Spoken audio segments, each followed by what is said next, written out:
నమస్తే, welcome to Aadan. నేను బాపయ్య చౌదరి. పైకి కనిపించేది జోగి, కానీ లోపల మాత్రం ఒక భోగి దాగున్నాడు. ఇంతకీ అసలు ఎవరు ఆ జోగి, ఎవరు ఈ భోగి అని కదా మీ డౌట్. ఆయన ఎవరో కాదు, వైఎస్ఆర్ కాంగ్రెస్ పార్టీ నేత, సీనియర్ పొలిటీషియన్, మాజీ మంత్రి, మాజీ ఎమ్మెల్యే జోగి రమేష్ గారు. పెడనకి ఎమ్మెల్యేగా పనిచేశారు, అలాగే రాష్ట్రానికి మంత్రిగా కూడా ఆయన సేవలు అందించారు.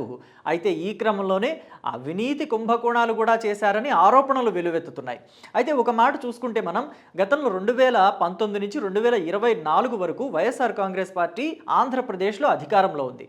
అయితే పదే పదే జగన్మోహన్ రెడ్డి గారు చెప్పడం వల్లనో ఏమో కానీ రాబోయే 30 ఏళ్ల పాటు రాష్ట్రంలో వైఎస్ఆర్ కాంగ్రెస్ పార్టీ అధికారంలో ఉంటుంది అని చెప్పేసి, సో దీన్ని బట్టి, ఈ మాటను బట్టే వైఎస్ఆర్ కాంగ్రెస్ పార్టీలోని మంత్రులు మనకి ఇక 30 ఏళ్ల పాటు ఎదురుండదు అనుకున్నారేమో. కొంతమంది కాదు, ఎక్కువ శాతం మంది అవినీతి పనులకు తెరలేపారు.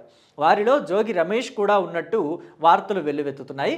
ఓ కుంభకోణానికి సంబంధించి ఆయన పేరు ప్రస్ఫుటంగా పేపర్లలో కూడా ఈరోజు బాగా ప్రచురితమైంది.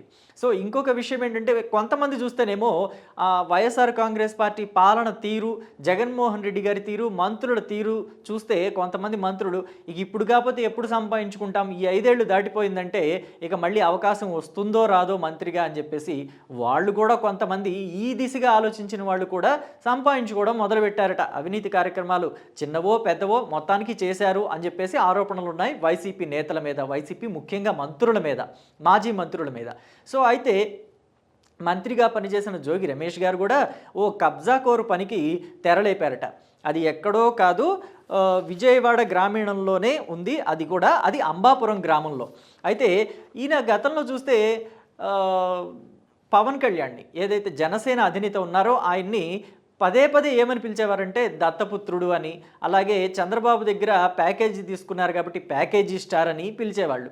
అయితే ఆ ప్యాకేజీకి సంబంధించిన ఎటువంటి ఆరోపణలు కూడా, ఆయన చేసిన ఆరోపణలు కూడా ఎటువంటి నిరూపణలు లేవు.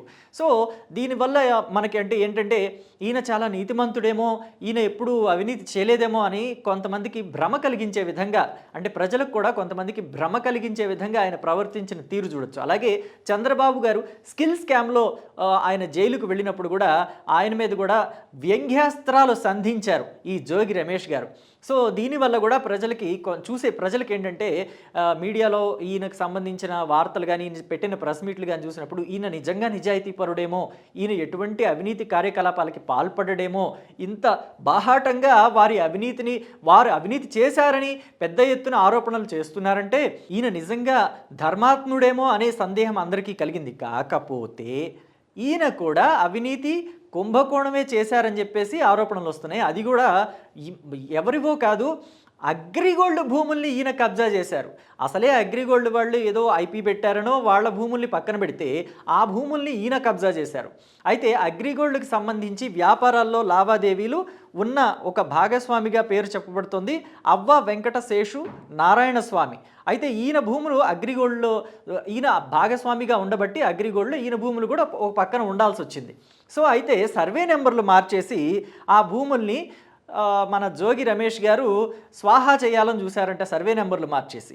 సో దీనిలో ఈ సర్వే నెంబర్లు మార్చే విషయంలో కానీ, లేకపోతే ఈ భూమిని కబ్జా చేసి ఆ ల్యాండ్ చుట్టూ ఒక ప్రహరీ గోడలాగా కట్టేసే విషయంలో కానీ ఈ జోగి రమేష్ గారి సుపుత్రుడు, అలాగే జోగి రమేష్కి బాబాయ్ వరుస అయ్యే వెంకటేశ్వరరావు కూడా దీంట్లో భాగస్వాములే అని చెప్పేసి వార్తలు వినిపిస్తున్నాయి. సో ఇక చూసుకుంటే సర్వే నెంబర్లు మార్చేసే విషయంలో వీరికి ప్రభుత్వ అధికారులు కూడా సహకరించారట. అయితే వాళ్ళు ఏంటంటే, మంత్రి గారి పుత్రుడు కదా, మంత్రి గారి అబ్బాయి వచ్చారు, వాళ్ళని ఎందుకు ఇబ్బంది పెట్టాలి, వాళ్ళు చెప్పిన పని వెంటనే చేసేస్తే పని అయిపోతుంది కదా, మనకేమి ఇబ్బందులు రాకుండా ఉంటాయి, ఈ ఎంక్వైరీలు ఎందుకు, ఈ రీసెర్చ్లు, అంటే ఈ స్థలం ఎవరిది, ఎవరు కొన్నారు, ఎవరు అమ్మారు, ఇటువంటి ఎంక్వైరీలు అన్నీ చేయడం దేనికి అని చెప్పేసి అనుకున్నారేమో. వెంటనే పనులు పూర్తి చేసి చకచక ఆ సర్వే నెంబర్లు మార్చేసి పంపించేశారట. అసలు ఇంతకీ ఈ సర్వే నెంబర్లు ఎక్కడి నుంచి ఎలా మారాయి అనేది కూడా ఒకసారి మనం చూద్దాం.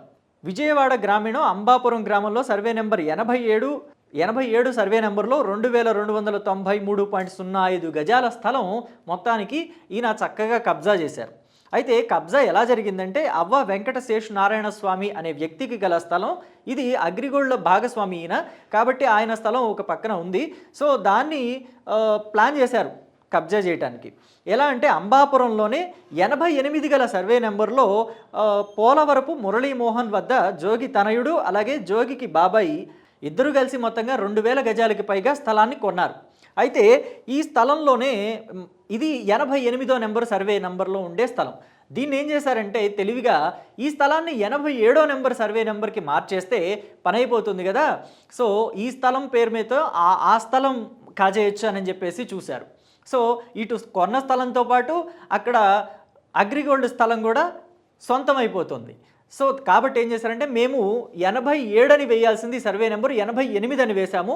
సో దీన్ని కరెక్షన్ చేయండి అని చెప్పేసి ఒక నెల తర్వాత ప్రభుత్వ కార్యాలయంలో అర్జీ పెట్టారు.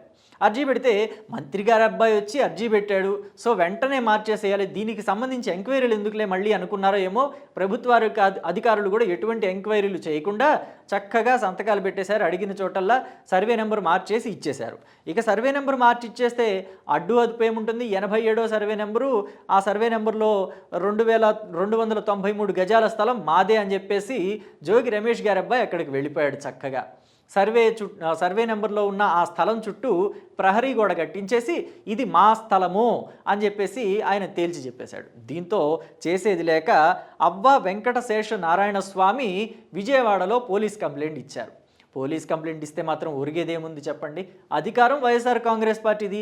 వైఎస్ఆర్ కాంగ్రెస్ పార్టీ అధినేత వైఎస్ జగన్మోహన్ రెడ్డికి జోగి రమేష్ అత్యంత సన్నిహితుడని పోలీసు వర్గాలకి అందరికీ తెలుసు. సో ఇలాంటి కేసులో మరి పోలీసులు యాక్షన్ తీసుకుంటారంటే తీసుకోరనే చెప్పాలి, తీసుకోలేదని కూడా నిరూపితమైంది.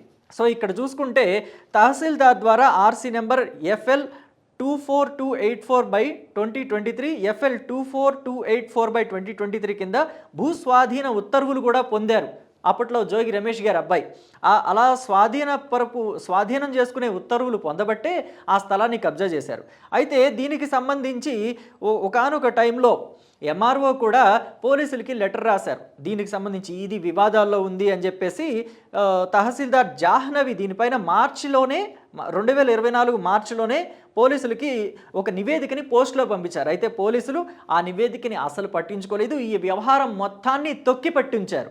పైగా ఇంకొక చిత్రమైన విషయం ఏంటంటే ఈ స్థలాన్ని ఆక్రమించుకున్నారు.